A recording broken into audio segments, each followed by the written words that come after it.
Guys, अगर आप लोगों को वीडियो पसंद आती है तो प्लीज वीडियो को लाइक कर चैनल को सब्सक्राइब करना मत भूलिएगा और साथ ही वीडियो को अपने दोस्तों के साथ शेयर करने के बाद वीडियो पर कमेंट करके जरूर बताइएगा कि आपको वीडियो कैसी लगी। तो गाइस, लास्ट पार्ट में हम लोगों ने देखा था ज़ुयू और मो के बीच में एक बैट लगती है, जहाँ पर लूपिंग के फाइट को जीतने की वजह से मो इस बैट को भी जीत जाता है। जिसके बाद वो ज़ुयू को बताता है कि आखिर क्या वजह थी जिसकी वजह से वो हारे हैं। और ज़ुयू भी ये सुनकर बहुत ज्यादा दंग था, क्योंकि उसके इस बैट को रखने के साथ ही वो इस बैट को हार चुका था। जिसके बाद मो इस बैट को जीतने की वजह से ज़ुयू से उसका नॉर्थ मैंशन मांगता है, जो सुनकर ज़ुयू बहुत ज्यादा गुस्से में आ जाता है और वेंगशेंग काफी ज्यादा डर जाता है। पर फिर ज़ुयू वेंगशेंग का एक अच्छा दोस्त होने की वजह से अपने रंग दिखाना चालू करता है और वेंगशेंग से कहता है, आखिर मिस्टर मो यहाँ पर क्या बोल रहे हैं? ये अभी अभी किसी प्रॉमिस के बारे में बात कर रहे थे, क्या तुम्हें इसके बारे में कुछ याद है? और वेंगशेंग भी अपनी इविल स्माइल देते हुए कहता है, नहीं, मुझे इसके बारे में याद नहीं है। और देखो ये कितना बड़ा बेवकूफ है, हम लोगों से हमारा नॉर्थ मैंशन मांग रहा है। वो उन दोनों की ये बात सुनकर और भी ज्यादा गुस्से में आ जाता है और अपने मन में सोचता है, ये दोनों बूढ़े कमीने सच में फिर से अपना प्रॉमिस तोड़ रहे हैं। और ज़ूफेन उन लोगों की ये बातें सुनकर समझ जाता है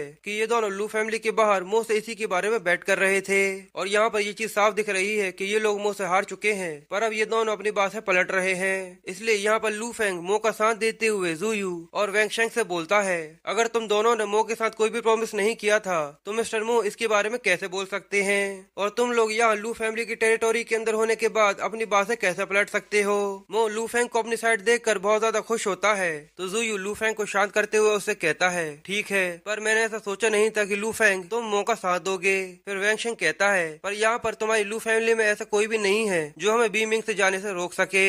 और तभी वहाँ पर एक स्मोक बॉम्ब फटता है, जिससे पूरे में धुआं ही धुआं हो जाता है और जिसके वहाँ से छटते ही वो दोनों वहाँ से गायब हो जाते हैं। लू फेंग खांसते हुए कहता है, मैंने ऐसा कभी सोचा भी नहीं था कि वो दोनों यहाँ से भागने के लिए इस तरीके के किसी मेथड का भी इस्तेमाल कर सकते हैं। पर मो उसे कहता है, मुझे इस चीज से कोई भी दिक्कत नहीं है, क्योंकि नॉर्थ मैंशन ने जो भी मेरे साथ आज किया है, फ्यूचर में नॉर्थ मैंशन को इस सब की कीमत चुकानी होगी और वो नॉर्थ मैंशन मेरा होने से कोई भी नहीं रोक सकता।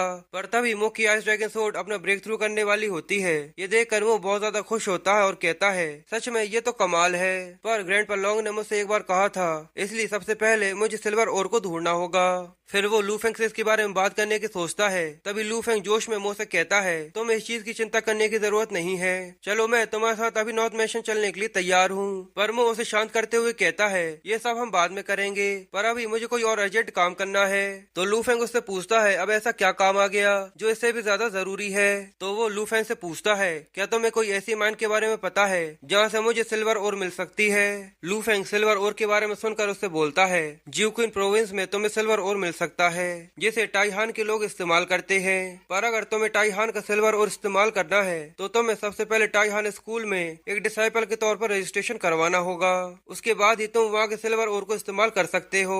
मो उसकी बात सुनकर खुश हो जाता है और कहता है, तो क्या ये इतना ज्यादा सिंपल है? लू फेंग थोड़ा घबराया हुआ मो से कहता है, ऐसा नहीं है, असल में हर साल कई सारे लोग टाइहान में अपने असेसमेंट करवाने के लिए जाते हैं, पर वहाँ पर एक ऑडिशन होता है जिसे पास करना बहुत ही ज्यादा मुश्किल है, जिसके पास करने के बाद ही तुम टाइहान में एज डिसाइपल एडमिशन ले सकते हो। इसलिए अगर तुम मेरी बात मानो तो वहाँ पर जाने से पहले एक बार और सोच लो। पर मो उसे कहता है, इस सब की कोई भी जरूरत नहीं है, चलो टाइहान चलते हैं। जिसके बाद हमें टाइहान माउंटेन के ऊपर बने हुए टाइहान सेक्ट के बारे में बताया जाता है। कहा जाता है कि साउंड डायनेस्टी के खत्म होने के बाद युआन डायनेस्टी की शुरुआत की गई थी, और जब हान लोगों ने यू डायनेस्टी को ढूंढा था उस समय चाइना के साथ ऑनरेरी सोर्समैन ने एक शपथ ली थी और टाइहान गेट को इस जगह पर बनाया था। फिर हमें माउंटेन के नीचे कई सारे लोगों के साथ मो को दिखाते हैं, जहाँ पर मो अपने एक नए लुक में था। मो टाइहान माउंटेन की तरफ देखते हुए अपने मन में सोचता है, इस टाइहान माउंटेन की रेपुटेशन ज़ियोक्विन में बहुत ज्यादा है, इसलिए मैं उम्मीद करता हूँ कि बस मुझे सिल्वर ओर बड़े आराम से मिल जाए।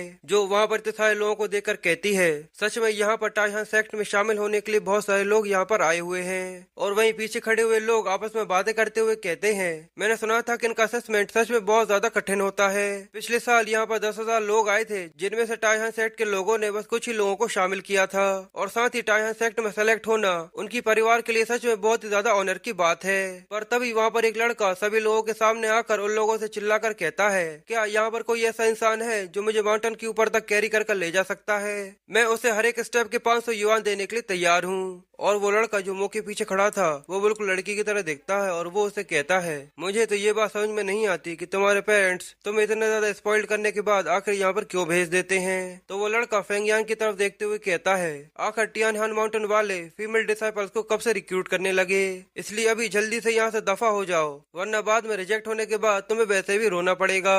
और वहाँ पर खड़े हुए एक मास्टर अपने मन में सोचते हैं, आजकल के यंगर जनरेशन के बच्चे खुद से चढ़ भी नहीं सकते। फिर वो मास्टर उस लड़के से बोलते हैं, लड़के तुम्हारे अंदर जरा सा भी पेशेंस नहीं है और उसके बाद भी तुम टाइहान सेक्ट के एक डिसाइपल बनना चाहते हो। तो वो लड़का मास्टर से कहता है, अब बूढ़े इंसान तुम कौन हो और तुम यहाँ पर इस निकाल देने वाले लड़के की मदद कर रहे हो, तो क्या इसे तुम्हारा कोई लेना देना है। पर तभी वो उसे टोकते हुए कहता है, अगर तुम यहाँ पर निकलना नहीं चाहते तो जल्दी से ऊपर चढ़ना चालू करो, और अगर तुम यहाँ पर इतना ज्यादा पैसा बर्बाद ही करना चाहते हो तो किसी को हायर कर लो जो तुम्हें ऊपर लेकर जा सके। तो वो लड़का मुंह पर चिल्लाते हुए उससे कहता है, क्या अगर तुम इतने ही ज्यादा अच्छे हो तो सबसे पहले तुम खुद क्यों नहीं जाते। वो उसकी ये बात सुनते ही जंप कर एक के बाद एक तेजी से ऊपर जाने लगता है और सभी लोग ये देखकर बहुत ज्यादा हैरान हो जाते हैं। फेंगियान ये देखकर कहता है, सच में ये तो बहुत ज्यादा फास्ट है। और वो मास्टर भी ये देखकर बहुत ज्यादा हैरान था। और वो पिंक कलर की ड्रेस पहने हुए लड़का अपने दोस्त से पूछता है, आखिर जो लड़का सबसे पहले गया है उसका नाम क्या है। उसका दोस्त उसे बताता है कि मैंने सुना था कि वो हु हाउस से यहाँ पर आया है। और वो पिंक ड्रेस पहने हुए लड़का मो का नाम सुनकर अपने मन में सोचता है, अगर मो यहाँ पर डिसाइपल बनने के लिए मेरे साथ पार्टिसिपेट करने वाला है तो वो सच में मेरे एक बहुत बड़ा दुश्मन है। फिर उसका दोस्त उसे शांत करते हुए बोलता है, हुआ का मार्शल आर्ट चाइना में कुछ भी नहीं है, तो तुम्हें अपने आप को उससे कंपेयर नहीं करना चाहिए। जिसके बाद सभी तेजी से स्टेयर्स चढ़ना चालू कर देते हैं और वो मास्टर अपने मन में सोचता है, ये सभी प्लेसेस से आने वाले लोगों के लिए एक पावर का टेस्ट है और जो इंसान आखिर में सबसे पहले ऊपर पहुंचेगा वही देखने लायक होगा। फिर सभी टाइहान माउंटेन पर चढ़ते हुए आधे रास्ते में रुक जाते हैं, जहाँ थका हुआ फेंगियान मो का शुक्रिया करते हुए कहता है, आखिर यहाँ पर क्या हुआ, नीचे मेरी मदद करने के लिए तुम्हारा शुक्रिया, आखिर तुम्हारा नाम क्या है। मो से कहता है, इसमें कोई भी दिक्कत नहीं, मेरा नाम मो है, तुम्हारा नाम क्या है। फेंगियान अपना नाम डाओ फेंगियान बताता है तो मो उसे करीब से देखता है। फेंगियान ये देखकर शर्मा जाता है और कहता है, तुम तो सच में बहुत ज्यादा करीब हो। पर तभी मो जोर से हंसने लगता है और कहता है, तुम लड़की की तरह दिखते ही नहीं हो, तुम्हारा नाम भी एक लड़की की तरह है। फेंगियान जोर से चिल्लाते हुए मो से कहता है, हंसना बंद करो, असल में जब मेरी माँ ने मुझे जन्म दिया था तो मेरे फादर एक लड़की चाहते थे, तो इसलिए उन्होंने बचपन से मुझे एक लड़की की तरह पाला है। मो से कहता है, ठीक है, मैं इस चीज को समझता हूँ। और तभी हमें दिखाते हैं कि दो लड़के उस पिंक ड्रेस वाले लड़के को पकड़कर ऊपर लेकर आ रहे थे और वो लड़का बहुत ज्यादा थका हुआ चिल्लाते हुए उन लोगों से कहता है, तुम लोग किसी भी काम के नहीं हो, अभी भी 800 स्टेप्स बचे हैं जो मैं खुद से नहीं चढ़ सकता। तभी वहाँ पर एक मास्टर आकर उन लोगों से चुप होने का कहते हैं, इनका नाम जू काओ है और ये टाइहान माउंटेन सेक्ट के मार्शल आर्ट हॉल के मास्टर है। वो पिंक कलर की ड्रेस पहने हुए लड़का जू काओ को देखकर खुश हो जाता है क्योंकि वो उसके अंकल है। फिर जू काओ सभी लोगों को बताता है, मेरी बात कान खोलकर सुनो, तुम्हारे पहले राउंड में तुम्हें 1000 स्टेप्स को चढ़ना होगा और जो लोग माउंटेन के ऊपर स्पेसिफिक टाइम पर पहुंच जाएंगे वो लोग ही अगले राउंड में पार्टिसिपेट करने के लिए एलिजिबल होंगे। तुम लोगों का नेक्स्ट राउंड का टेस्ट कल शुरू होगा और ऊपर सभी लोगों के लिए रूम्स तैयार हैं, वहाँ पर तुम लोगों को एक दूसरे के साथ रूम शेयर करना होगा, इसलिए आज रात अच्छे से आराम करना और मैं उम्मीद करता हूँ कि तुम लोग कल अपना बेस्ट दोगे। और वो पिंक कलर की ड्रेस पहने हुए लड़का हंसते हुए अपने मन में सोचता है, यहाँ पर अंकल की मदद से डिसाइपल्स में फर्स्ट प्लेस मेरा होगा। वह जू का फेंगियान और मो को देखकर उन लोगों से पूछता है, अब तुम लोगों को यहाँ पर क्या चाहिए। हम लोग सेक्ट मास्टर से मिलना चाहते हैं। और साथ ही वो दोनों एक दूसरे की बातें सुनकर एक साथ अपने मन में सोचते हैं कि ये भी यहाँ पर सेक्ट मास्टर से मिलने आया है। पर जू का उन दोनों की बातें सुनकर उन लोगों से कहता है, अगर तुम लोगों को सेक्ट मास्टर से मिलना है तो सबसे पहले तुम्हें ये टेस्ट पूरे करने होंगे, जिसके बाद टाइहान सेक्ट में तुम्हें 3 से 4 महीने रहना होगा, उसके बाद ही तुम्हें सेक्ट मास्टर से मिलने की अपॉर्चुनिटी मिलेगी। पर वो दोनों ही ये बात सुनकर अपने मन में सोचते हैं, क्या मुझे यहाँ पर डिसाइपल बनकर 3 से 4 महीने रहना होगा, पर मैं इतना ज्यादा वेट नहीं कर सकता। फिर वो जूकाओ से बोलता है, हॉल मास्टर, क्या यहाँ पर कोई और ऐसा तरीका नहीं है जिससे हम जल्दी से जल्दी उनसे मिल सकें। जूकाओ मुंह पर गुस्सा करते हुए कहता है, आखिर तुम यहाँ पर क्या समझ रहे हो, टाइहान सेक्ट में ऐसा कुछ भी नहीं होता। पर मो अपने मन में सोचता है, 3 महीने, इतने समय में मैं अपनी आइस ब्रेकिंग शॉट को ब्रेक थ्रू करने की अपॉर्चुनिटी मिस कर दूंगा। पर फिर भी अब मुझे सबसे पहले इस राउंड को खत्म करना होगा, उसके बाद मैं देखता हूँ कि मैं अंदर जाकर इनर डिसाइपल्स में कैसे ज्वाइन कर सकता हूँ और उसके बाद ही शायद मुझे सिल्वर कोर आसानी से मिल सकता है। फिर आधे घंटे बाद का सीन होता है जहाँ पर मो और फेंगियान को एक ही रूम मिला था, जहाँ फेंगियान मो को बताता है कि मैं यंग यंग से डाव फैमिली से आया हूँ, और वो मो से पूछता है कि तुम कहाँ से हो, तो मो उसे बताता है कि मैं हुहा से आया हूँ। पर मो डाव फैमिली का सुनते ही बहुत ज्यादा हैरान हो जाता है और सोचता है यंग यंग की डाव फैमिली तो सच में बहुत ही ज्यादा पावरफुल फैमिली है, तो आखिर ये यहाँ पर क्या करने आई है। इसलिए मो उसे पूछने की कोशिश करता है कि तुम यहाँ पर क्यों आई हो। तभी यावेन मो से पूछता है कि तुम टाइहा सेक्ट आखिर क्यों आए हो, तो मो उसे बताता है कि मैं यहाँ पर सिल्वर ओर लेने के लिए आया हूँ। जिसके बाद वो फेनियान से पूछता है, तो फेनियान उसे कुछ बोलता उससे पहले ही वो चुप हो जाता है। तो मो उसे कहता है मुझे लगता है कि तुम्हारी फैमिली में कोई प्रॉब्लम होगी, पर चलो अब बहुत रात हो चुकी है, हम लोगों को सो जाना चाहिए, कल हमारे सेकंड राउंड स्टार्ट होने वाला है। जो बोलकर मो अपनी टी शर्ट उतारने लगता है, और ये देखकर फेनियान बहुत ज्यादा शर्मा जाता है और मो से चिल्लाकर कहता है आखिर तुम ये क्या कर रहे हो। मो उसे कहता है कि मैं सोने के लिए अपने कपड़े उतार रहा हूँ, मुझे लगता है तुम्हें भी अपना आर्मर उतार देना चाहिए। तो फेनियान चिल्लाकर कहता है मुझे ये सब करने की जरूरत नहीं है। जिसके बाद वो बेड के ऊपर एक लाइन खींच देता है और मो से कहता है अगर तुमने इस लाइन को क्रॉस करने की हिम्मत करी तो मैं तुम्हें जान से मार डालूंगा। और मो उसको इस तरीके से देख कर कहता है आखिर तुम एक लड़का होने के बाद एक लड़की की तरह एक्ट कैसे कर सकते हो। पर फेनियान उसे चुप करते हुए कहता है चलो सो जाओ। फिर आधी रात को मो की नींद खुलती है, जहाँ पर वो फ्रेश होने के लिए बाथरूम में जाता है, पर बाथरूम का गेट लॉक होने की वजह से उसे ऐसा लगता है कि वो बहुत ज्यादा टाइट है, इसलिए वो थोड़ी सी ज्यादा ताकत इस्तेमाल कर लेता है, जैसे वो लॉक टूट जाता है। पर तभी मो वहाँ पर फेंगयान को देखता है और फेंगयान की नजर भी मो पर पड़ जाती है। मो फेंगयान को देखकर बहुत ज्यादा हैरान था और फेंगयान रोते हुए मो से कहता है तुम यहाँ से जल्दी से दफा हो जाओ। है कि फेंगयान कोई लड़का नहीं, असल में एक लड़की है। फिर टाइहान माउंटेन के डबल रूम में से आवाज आती है और हमें मो को दीवार से चिपका हुआ देखते हैं, जहाँ पर उसके गाल पर एक जोरदार थप्पड़ का निशान बना हुआ था। फिर फेंगयान अपनी कैप उतारते हुए मो से कहती है मो मैंने सोचा नहीं था कि तुम मेरा पीछा कर रहे होगे। तो मो अपने बिगड़े हुए चेहरे के साथ उसे समझाने की कोशिश करता है और कहता है तुम मुझे गलत समझ रही हो, मुझे सच में नहीं पता था कि तुम एक लड़की हो और यहाँ पर एक लड़का बनकर आई हो। फेंगियान मो से कहती है ये किसको पता कि तुम यहाँ पर सच बोल रहे हो या झूठ। तो मो उसे यकीन दिलाने के लिए कहता है अगर मुझे पहले से ही ये सब पता होता तो मैं तुम्हारे साथ पहले ही कुछ कर सकता था, मैं तुम्हारे बाथरूम जाने तक का वेट क्यों करता। फेंगियान उसकी बात सुनकर समझ जाती है कि मो झूठ नहीं बोल रहा। फिर फेंगियान शर्माते हुए मो से कहती है प्लीज मुझे माफ करना, मैं तुम्हारी मेडिसिन लगाने में मदद कर देती हूँ जिससे तुम्हारे चेहरे की सूजन थोड़ी सी कम हो जाएगी। फिर मो उससे पूछता है कि तुम तो एक डिग्निफाइड औरत हो, तो आखिर तुम अकेले यहाँ पर एक लड़का बनकर क्यों आई थी। और साथ ही मो अपने मन में सोचता है इसने तो मुझे लगभग मार ही डाला था। फिर फेंगियान थोड़ी सी घबराई मो को बताना चालू करती है मैं यहाँ पर कुछ लेने के लिए आई थी, असल में मेरे ग्रैंडफादर बहुत ही ज्यादा बीमार है और डॉक्टर ने कहा है कि केवल उन्हें GQ की पल्स से ही ठीक किया जा सकता है, और यही वजह है कि मैं यहाँ पर वो लेने के लिए आई हूँ। मो GQ की पर्ल के बारे में सुनकर अपने मन में सोचता है GQ का पर्ल तो टाइहन सेक्ट का एक सीक्रेट ट्रेजर है, मुझे डर है पर वो फेंगियान को इतनी आसानी से नहीं मिलने वाला, पर यहाँ मेरे पास सिल्वर और पाने के कुछ अपने तरीके हैं तो शायद मैं इसकी भी मदद कर सकता हूँ। इसलिए मो फेंगियान से बोलता है तुम्हें टेंशन लेने की जरूरत नहीं है, मैं तुम्हारी मदद करूंगा। फेंगियान ये सुनकर कहती है क्या सच में, तो क्या इस डिसाइपल असेसमेंट के दौरान मैं तुम्हें मेरा एलाय समझूं। फिर फेंगियान मो की तरफ अपने हाथ की छोटी उंगली बढ़ाते हुए मो से कहती है तो मुझसे पिंकी प्रॉमिस करो कि तुम मेरा साथ जरूर दोगे। फिर वो दोनों एक दूसरे के साथ पिंकी प्रॉमिस करते हैं। जिसके बाद सीन अगले दिन की तरफ शिफ्ट हो जाता है, जहाँ टाइहंग माउंटेन के ऊपर ट्रेनिंग ग्राउंड के सामने सभी बच्चे खड़े हुए थे और हॉलमास्टर जू का सभी लोगों को बताता है तुम लोगों के सामने ये ट्रेनिंग टावर तुम्हारा ये सेकंड टेस्ट है। इस ट्रेनिंग टावर के अंदर टोटल 18 फ्लोर्स हैं, जिसका हर एक फ्लोर बहुत ज्यादा डिफिकल्ट है और जैसे जैसे तुम लोग हाई फ्लोर्स पे बढ़ते जाओगे उसी के साथ उसकी डिफिकल्टी लेवल भी बढ़ती जाएगी, और जो टॉप 10 सबसे ज्यादा हाई फ्लोर्स पे पहुंचेंगे वो ही टाइहन सेक्ट के अंदर एंट्री ले पाएंगे।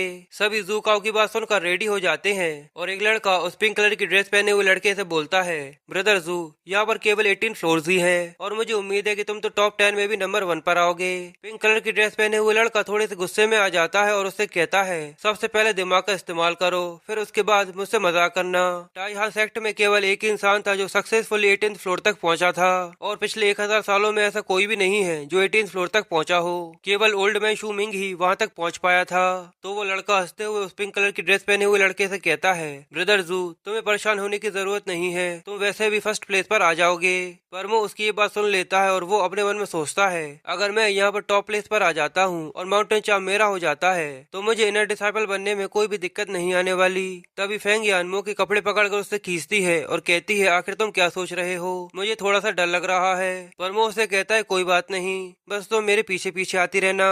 फिर जू का उस ट्रेनिंग टावर को ओपन कर देता है और सेकंड राउंड को स्टार्ट कर देता है। ट्रेनिंग टावर का गेट खुलते ही सभी लोग एक साथ उसके अंदर भागने लगते हैं, पर वहीं पीछे खड़े हुए दो लड़के हॉल मास्टर से पूछते हैं क्या वो दो लोग जो बाहर से आए हैं क्या वो ब्रदर जू को जीतने से रोक सकते हैं। मुझे पता है कि आप उनकी जीतने में जरूर मदद करेंगे, पर आखिर हम लोगों का क्या। तो हॉल मास्टर जू का उन लोगों से हंसते हुए कहता है तुम लोगों को इस चीज की चिंता करने की कोई भी जरूरत नहीं है। मैं तुम्हारे ब्रदर जू के साथ कभी भी कांटेक्ट कर सकता हूँ और मैं उसे गाइड करूंगा जिससे वो फर्स्ट प्लेस पर आ जाए। और हॉल के अंदर जू मो और फेंगियान को देखकर अपने मन में सोचता है अंकल ने मुझसे कहा था कि फर्स्ट फ्लोर पर कई सारे टाइगर्स हैं, इसलिए कई सारे लोग यहाँ पर एक दूसरे के साथ मिलकर इस लेवल को पास करने की कोशिश करते हैं, पर केवल यहाँ पर दो ही लोग हैं जिन लोगों ने कल मुझे ऑफेंड किया था, इसलिए मैं क्यों ना आज इन दोनों को टाइगर का खाना बना दूं। फिर सामने की तरफ एक गेट खुलता है और जू ये देखकर पसीना पसीना हो जाता है क्योंकि उसके अंदर से कई सारे टाइगर्स निकलकर डिसाइपल्स के सामने आकर खड़े हो जाते हैं। जू के साथ ही डर कर जू को पकड़ लेते हैं और कहते हैं टाइगर्स आ रहे हैं, आखिर हम लोग अब क्या करें। जू उन लोगों से कहता है आखिर तुम लोग क्यों डर रहे हो, एक साथ जाओ। फेंगियान भी टाइगर को देखकर बहुत ज्यादा डरी हुई थी, पर वो उसे कहता है तुम्हें इतना ज्यादा घबराने की कोई भी जरूरत नहीं है। फिर कई सारे लोग हथियार लेकर टाइगर्स को मारने की कोशिश करते हैं और आगे की तरफ बढ़ते हैं, पर वो टाइगर भी बहुत ज्यादा स्किल्ड थे और वो एक ही अटैक में उन सबको मार डालते हैं। जू फेंग भी ये देखकर बहुत ज्यादा डर जाता है कि टाइगर्स ने उसके साथियों को एक ही बार में मार डाला, और वो अपने मन में सोचता है जैसा अंकल ने कहा था ऐसा तो कुछ भी नहीं है। और फेंगियान अपने सामने इतना सारा खून खराबा देखकर मुझसे पूछती है मो आखिर हम लोगों को क्या करना चाहिए। मो से कहता है तुम मेरा हाथ जोर से पकड़ लो, और जैसे ही फेंगियान मो का हाथ जोर से पकड़ती है तभी एक टाइगर मो और फेंगियान पर अटैक कर देता है, पर मो वहां से साइड में जंप कर फेंगियान को बचा लेता है। जू ये देखकर बहुत ज्यादा गुस्सा होता है और अपने मन में सोचता है आखिर ये दोनों अभी तक जिंदा कैसे हैं। फिर वो उन दोनों की तरफ दो डेड बॉडीज को फेंक देता है, जिसे देखकर मो कंफ्यूज था कि आखिर इसने ऐसा क्यों किया, और वो अपने मन में सोचता है खून की स्मेल की वजह से टाइगर यहाँ पर आने लगेंगे। और फेंगियान चिल्लाते हुए जू से कहती है आखिर तुम ऐसा क्यों कर रहे हो, तुमने हमारी तरफ इन डेड बॉडीज को क्यों फेंका। और ब्लड की स्मेल की वजह से टाइगर जल्दी ही उन दोनों को घेर लेते हैं। जू ये देखकर पागलों की तरह हंसने लगता है और हंसते हुए उन लोगों से कहता है अब बस तुम दोनों वेट करो, तुम दोनों भी जल्दी ही इन गोल्डन टाइगर्स का खाना बनने वाले हो। पर मो अपनी पावर्स को रिलीज करते हुए कहता है क्या तुम्हें ऐसा लगता है, पर ये सब बेकार है, क्योंकि एक टाइगर जैसे ही मो पर अटैक करता है तो मो उस टाइगर के चेहरे पर एक पंच मारता है जिससे उस टाइगर के चेहरे के चिथड़े चिथड़े उड़ जाते हैं। जू भी ये देखकर बहुत ज्यादा कंफ्यूज होता है और फेंगियान कहती है मो सच में बहुत ज्यादा स्ट्रॉन्ग है, इसने तो एक ही पंच में कई सारे टाइगर्स को मार डाला। घायल पड़े हुए डिसाइपल्स ये देखकर कहते हैं ये कोई इंसान नहीं है, ये तो टाइगर से भी बहुत ज्यादा स्ट्रॉन्ग है। फिर मो फेंगियान से कहता है चलो सेकंड फ्लोर खुल चुका है, हम लोग वहाँ पर चलते हैं। जू ये देखकर फिर से घबरा जाता है और अपने साथियों से कहता है तुम लोग क्या कर रहे हो, जल्दी करो और उनका पीछा करो। फिर वो लोग भी मो के साथ उसका पीछा करने लगते हैं और टावर के बाहर बैठे हुए दो मास्टर्स आपस में बातें करते हुए कहते हैं, जहाँ पर एक मास्टर दूसरे मास्टर से कहते हैं मैंने पहले टेस्ट के दौरान एक बहुत ही ज्यादा टैलेंटेड लड़के को ढूंढा था। दूसरे मास्टर कहते हैं ये पहली बार है कि कोई इतनी जल्दी फोर्थ फ्लोर तक पहुंचा है। तो पहले मास्टर कहते हैं इस स्पीड को देखकर मुझे ऐसा लगता है कि ये वही है, जब वो ये सारे असेसमेंट खत्म कर लेगा तो मैं उसे डायरेक्ट डिसाइपल के तौर पर रिक्रूट कर लूंगा।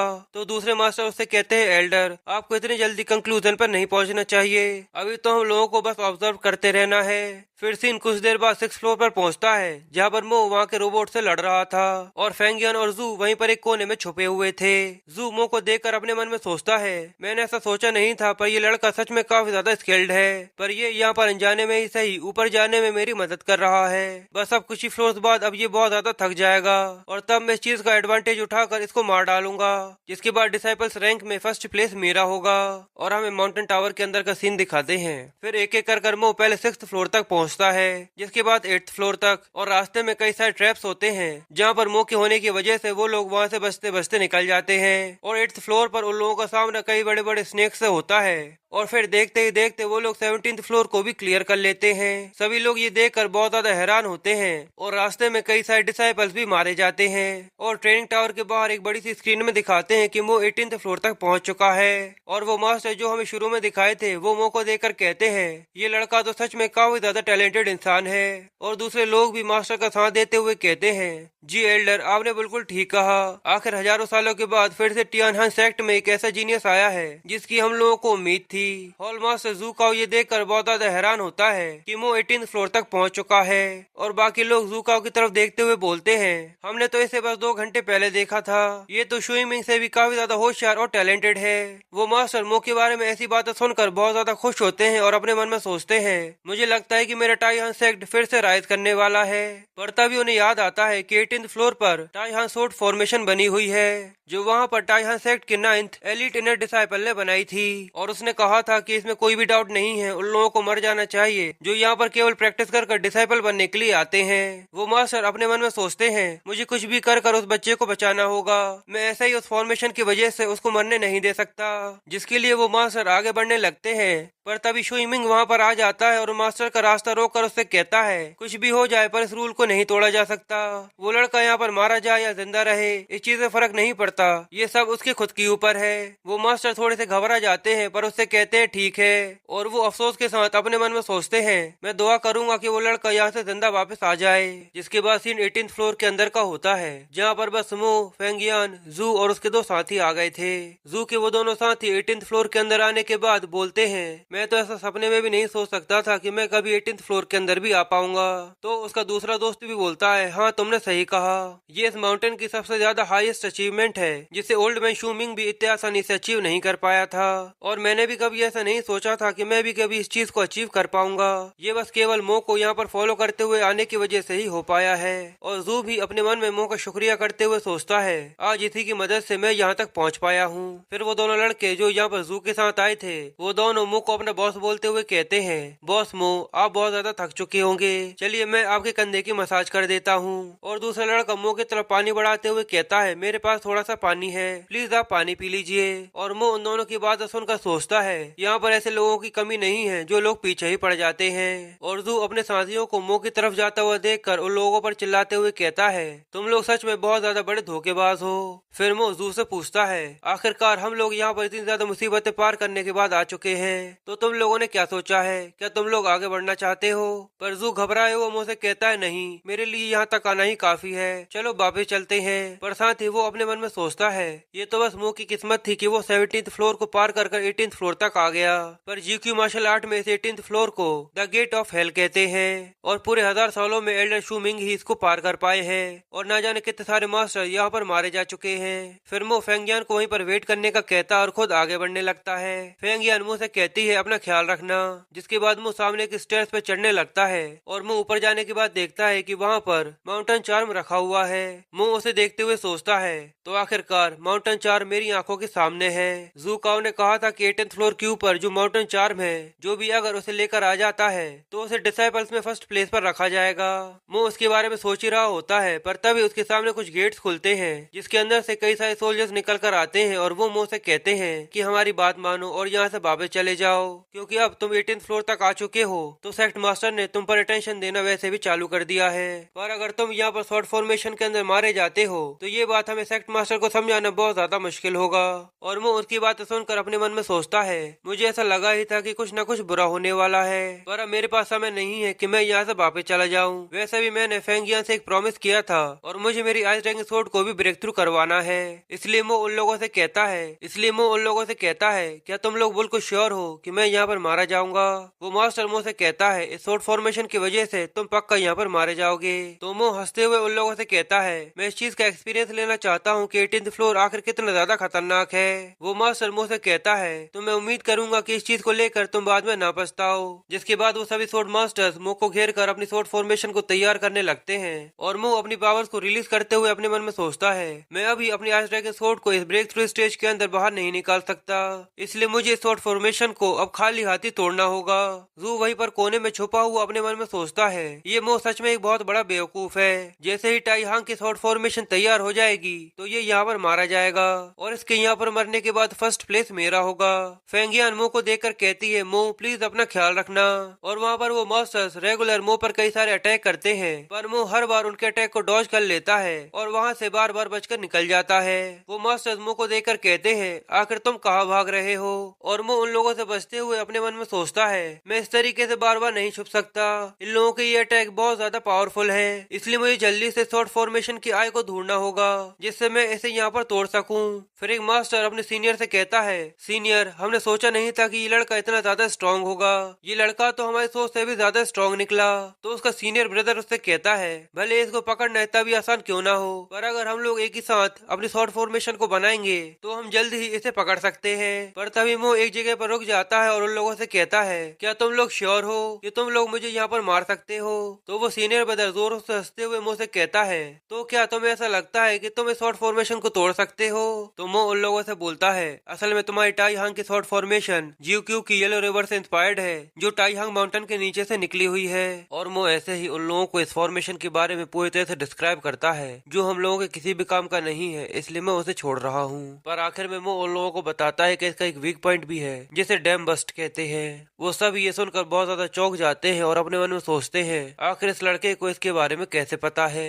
फिर एक मास्टर कहता है मैंने ऐसा सोचा नहीं था कि ये फॉर्मेशन के पैटर्न को इतने जल्दी जान जाएगा और इसके अंदर एक वीक पॉइंट ढूंढ लेगा। मैंने इसको समझने में 5 साल लगाए थे और बहुत ज्यादा कड़ी मेहनत करी थी, पर उसके बाद भी मैं इसको ठीक से नहीं समझ पाया था। फिर वो उन लोगों से कहता है ठीक है चलो अब मैं तुम्हारी शॉर्ट फॉर्मेशन को तोड़ रहा हूँ। पर वो लोग अपने साथियों से कहते हैं इसे ऐसा करने से रोको। पर वो अपनी पावर्स को रिलीज करता है और कहता है मैं तुम्हारी इस टाई हान की शॉर्ट फॉर्मेशन को आज तोड़ने वाला हूँ। जो बोलते हुए वो उन लोगों पर अपने शॉर्ट बेंडिंग शॉर्ट फॉर्मेशन का इस्तेमाल करता है। तो वो लोग इस चीज से अपने आप को प्रोटेक्ट करने की कोशिश करते हुए बोलते हैं असल में ये लड़का एक मार्शल आर्ट मास्टर है। पर आखिर में वो लोग अपने आप को प्रोटेक्ट नहीं कर पाते और थोड़ी ही देर बाद वो सब हार जाते हैं। जू और उसके साथी ये सब देखकर बहुत ज्यादा हैरान हो जाते हैं और अपने मन में कहते हैं मो कोई इंसान नहीं है, वो सच में एक मॉन्स्टर है। फिर वो मॉन्स्टर्स अपने आसपास एक छोटी सी फॉर्मेशन बनाने लगते हैं। तो मो उसे देखकर कहता है ये सब किसी भी काम का नहीं है और मैं सच कहूँ तो ये मेरे सामने कुछ भी नहीं है। और मो वहाँ पर अपनी सेकंड स्वॉर्ड को इस्तेमाल करता है और जंप कर उन पर अटैक करता है, जिससे वहाँ पर एक स्पिरिचुअल बड़ा समूह बन जाता है जो उन लोगों पर अटैक करता है। वो लोग ये देखकर कहते हैं हम लोग इसे जरूर जीत सकते हैं। पर जैसे ही वो उन लोगों पर अटैक करता है तो वो सभी सूखे पत्तों की तरह तितर बितर बिखर जाते हैं।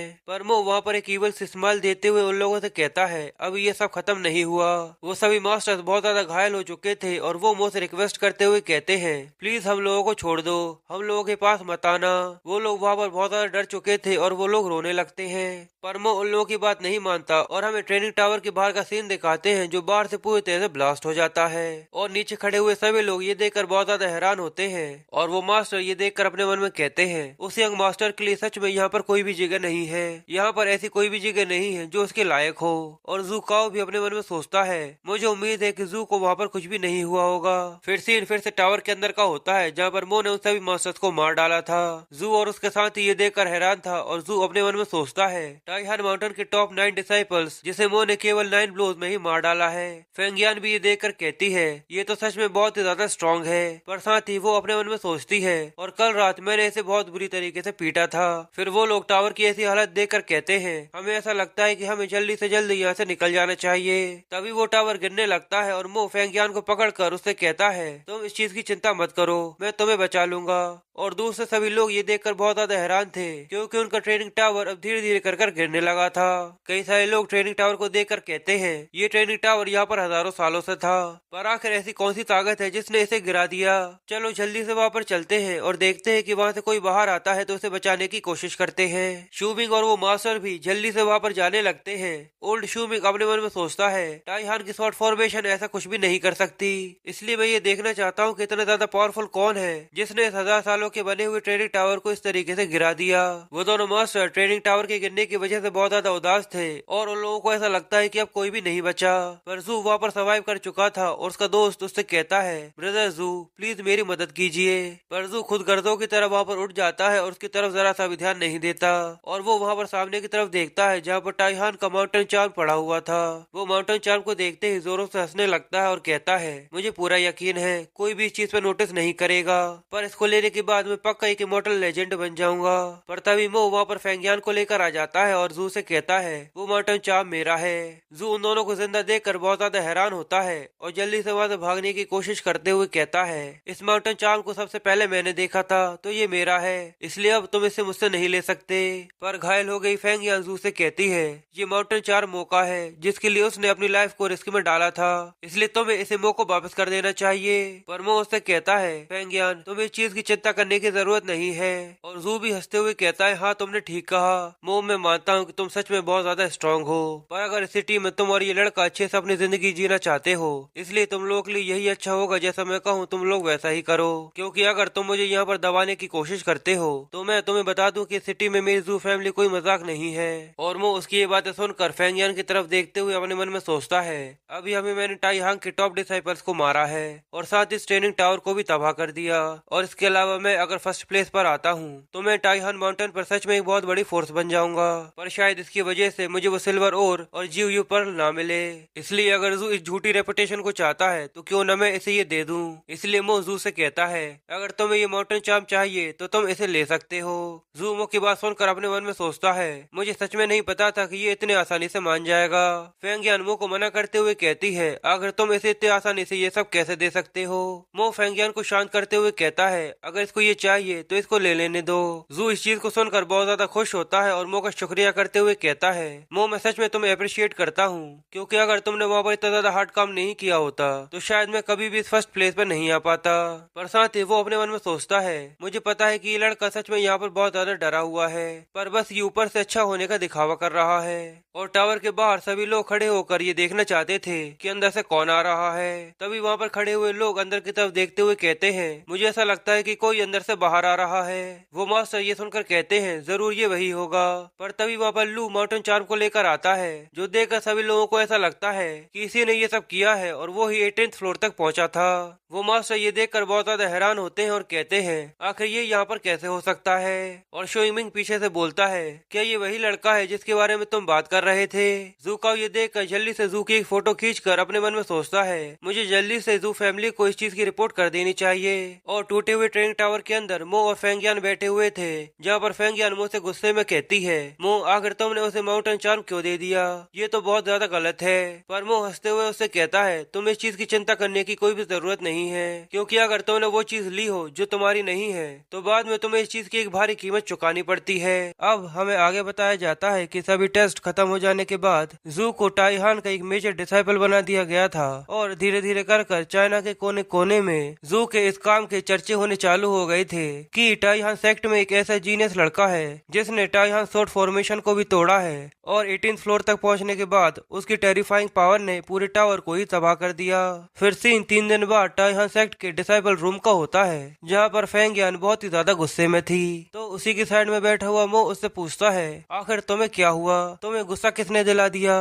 तो फेंगियान चिल्लाते हुए मो को बताती है, आखिर कौन हो सकता है, मैं यहाँ पर उस जू की वजह से इतने ज्यादा गुस्से में हूँ। जिसके बाद वो खड़ी होकर मो को ये बताना चालू करती है, कुछ देर पहले जब मैं बाहर घूमने के लिए गई थी तो मैंने कुछ लोगों को एक दूसरे से बात करते हुए सुना। वो लोग एक दूसरे से बात करते हुए जू की तारीफ कर रहे थे और बोल रहे थे कि जू फ्यूचर में टाईहान सेक्ट का होने वाला मास्टर है और साथ ही फ्यूचर का चाइनीज मार्शल आर्ट एक्सपर्ट है। पर क्या तुम्हें ऐसा लगता है कि वो इस सब के लायक है। जो बोलते हुए वो मो के कंधे पर मार देती है और वो चिल्लाने लगता है। तो जू मो से माफी मांगते हुए कहती है, प्लीज मुझे माफ कर देना, मैंने जोश जोश में आकर तुम्हें मार दिया। मो उससे कहता है, कोई बात नहीं, वैसे भी मेरे सभी घाव अब लगभग ठीक हो चुके हैं। वो दोनों एक दूसरे से बात कर ही रहे थे, तभी जू बड़ी स्टाइल में अंदर आता है और उन दोनों से कहता है, तुम दोनों के सभी घाव अब लगभग ठीक हो चुके हैं और यहाँ का मेजर डिसाइपल होने के नाते मैं तुम दोनों को ऐसे ही फ्री में यहाँ पर खाने पीने के लिए नहीं दे सकता। मैंने तुम दोनों के आराम के कुछ दिनों को भी कम कर दिया है, इसलिए आज से तुम्हें और मो को यहाँ पर झाड़ू और पोछा लगाना होगा। उसकी ये बात सुनकर फेंगियान और भी ज्यादा गुस्से में आ जाती है और जू पर चिल्लाते हुए उससे कहती है, जू ये सब करना बंद करो, तुम ये बात मत भूलो कि अगर तुम यहाँ पर नंबर 1 पोजीशन पे हो तो वो किसकी वजह से हो। पर जू पर फेंगियान की इन बातों का जरा सा भी असर नहीं होता और वो फेंगियान से कहता है, तो क्या हुआ, पर अब तुम ये बात मत भूलो कि यहाँ का भी मेजर डिसाइपल मैं हूँ और यहाँ के सभी डिसाइपल्स की जिंदगी और मौत मेरे हाथों में है। इस सब को मैं कंट्रोल करता हूँ, जिसमें तुम दोनों भी आते हो। उसके इस एरोगेंट एटीट्यूड को देखकर फेंगियान को और भी ज्यादा गुस्सा आता है। पर तभी वो उन दोनों के बीच में आकर जू से कहता है, ठीक है हम समझ गए, जल्दी जाकर हम लोग झाड़ू पोछा लगाना चालू कर देंगे। जू मो की बात सुनकर हंसते हुए कहता है, ठीक है, और फिर फेंगियान से कहता है, लड़के तुम्हें कुछ मुझसे सीखना चाहिए। फिर सीन 1 महीने बाद का होता है, जहाँ पर सेक्ट की सारी सीढ़ियाँ बिल्कुल चमक रही थी। शुइमिंग ये देखकर वहाँ खड़े कुछ डिसाइपल से पूछता है, आखिर यहाँ पर पोछा किसने लगाया है, ये सीढ़ियाँ कितनी ज्यादा साफ है। वो डिसाइपल्स एल्डर शुइमिंग को बताते हैं ये सेक्शन मो का था और उसी ने यहाँ पर साफ सफाई की है। शुइमिंग मो का काम देखकर अपने मन में सोचता है ये तो वही सर्वाइवर है जो ट्रेनिंग टावर के गिरने के बाद बच गया था। मुझे ऐसा लगता है कि sportsmanship and martial art gathering में मुझे उसी को साफ सफाई का काम देना चाहिए। जिसके बाद वो टाइहान माउंटेन के सेक्ट लॉबी में आ जाता है और शू को बताता है हर 3 साल बाद चाइना में एक great martial art sportsmanship gathering होती है जो इस साल यहाँ टाइहान सेक्ट में होने वाली है। जू उसकी ये बात सुनकर थोड़ा सा घबरा जाता है और अपने मन में सोचता है क्या ये उसके बारे में बात तो नहीं कर रहे जिसमें चाइना की सभी फेमस हस्तियां आकर पार्टिसिपेट करती हैं। और ऐसा तो नहीं कि सेक्ट मास्टर चाहते हैं कि इस बार की कंपटीशन में मैं भी पार्टिसिपेट करूं। और जू का ये डर शुइमिंग सच में बदल देता है और उससे कहता है हर बार के इस कंपटीशन में हमारा टाइहान सेक्ट अपने एक डिसाइपल को पार्टिसिपेट करने के लिए भेजता है पर हमारा सेक्ट हर बार हार जाता है। इसलिए मैं चाहता हूँ कि इस बार के sportsmanship and martial art gathering में तुम पार्टिसिपेट करो।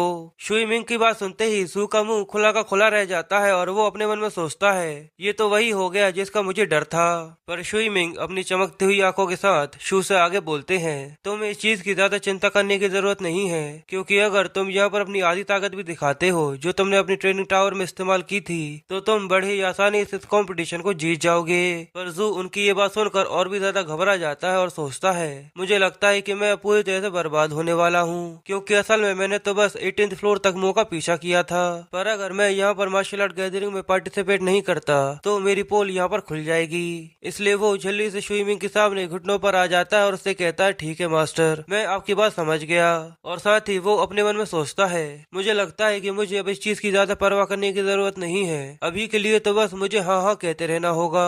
पर देखा जाए तो मेरे पास मुंह की जितनी आधी ताकत भी नहीं है पर मुझे तो इस बात पर भी यकीन नहीं हो रहा कि इस बार की मार्शल आर्ट गैदरिंग में मुंह के लेवल का भी कोई अपोनेंट यहाँ पर आ सकता है। फिर सीन 3 दिन बाद एक बड़े से स्टेडियम का होता है जहाँ पर टाइहान सेक्ट के short formation and martial art gathering को अरेंज किया गया था। और हमें आगे बताया जाता है कि ये स्पोर्ट्समैनशिप का कंपटीशन इस पूरे चाइना का सबसे बड़ा कंपटीशन होने वाला है जिसमें 23 प्रोविंस से लोग यहाँ पर आकर एक दूसरे के साथ कंपटीशन करने वाले हैं। फिर सीन मास्टर जियांग जी और शुइमिंग पर आ जाता है और अनाउंसर अनाउंस करते हुए सब लोगों को बताता है कि टाइहान सेक्ट के मास्टर्स भी अब यहाँ पर आ चुके हैं। मुझे लगता है कि इस बार के होस्ट इस गेम को जरूर जीतेंगे क्योंकि इस बार के कंपटीशन में टाइहान सेक्ट का जीनियस जू इस कंपटीशन में पार्टिसिपेट कर रहा है और मुझे तो उसके लिए बुरा लग रहा है जो कंपटीशन की शुरुआत में ही इनके साथ कम्पीट करने वाला है। तो चलिए देखते हैं कि सबसे पहले जू का कॉम्पिटिटर कौन होगा।